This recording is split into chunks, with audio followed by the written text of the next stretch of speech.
Friends, painting video part 2 అనమాట. So ఒక వీడియోలో నాకు వీడియోలో అయితే నాకు సరిపోలేదు. సో ఇది చూడండి, ఇక్కడ పెయింట్తో పాటు సంథింగ్ ఇట్లా మనకి ఇవి కనిపిస్తున్నాయి కదా మీకు, డైమండ్స్ లాగా అవి వేసిరనమాట. సో ఎలిగెంట్గా బయటికి బాగా కనిపిస్తుంది అనమాట. ఇవన్నీ పెయింట్స్. వావ్, ఇది చూడండి అసలు ఎంత బాగుందో. ఇలాంటిది మనం ఎందుకు చేయకూడదు? ఈసారి ట్రై చేయండి ఫ్రెండ్స్.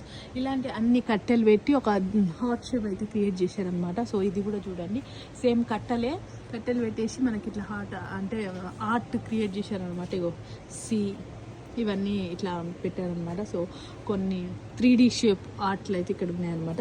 సో ఇది కూడా చాలా బాగుంది చూడండి. ఇలాంటి పెయింట్స్ మీకు ఇష్టమైతే మీరు వేయగలిగితే, సో ఇవి చూసేసి మీరు కాపీ కొట్టినా పర్లేదు, మీరు వేసినా పర్లేదు. ఇది చూడండి అసలు ఒక లెవెల్లో ఉంది. వావ్, ఎంత పెద్ద పెయింట్స్. ఇవన్నీ కూడా మనం వాల్స్కి పెట్టుకుంటే ఈ ఫ్లవర్ చూడండి, నాకైతే పిచ్చిగా నచ్చింది అసలు. వావ్, ఎంత బాగుందో.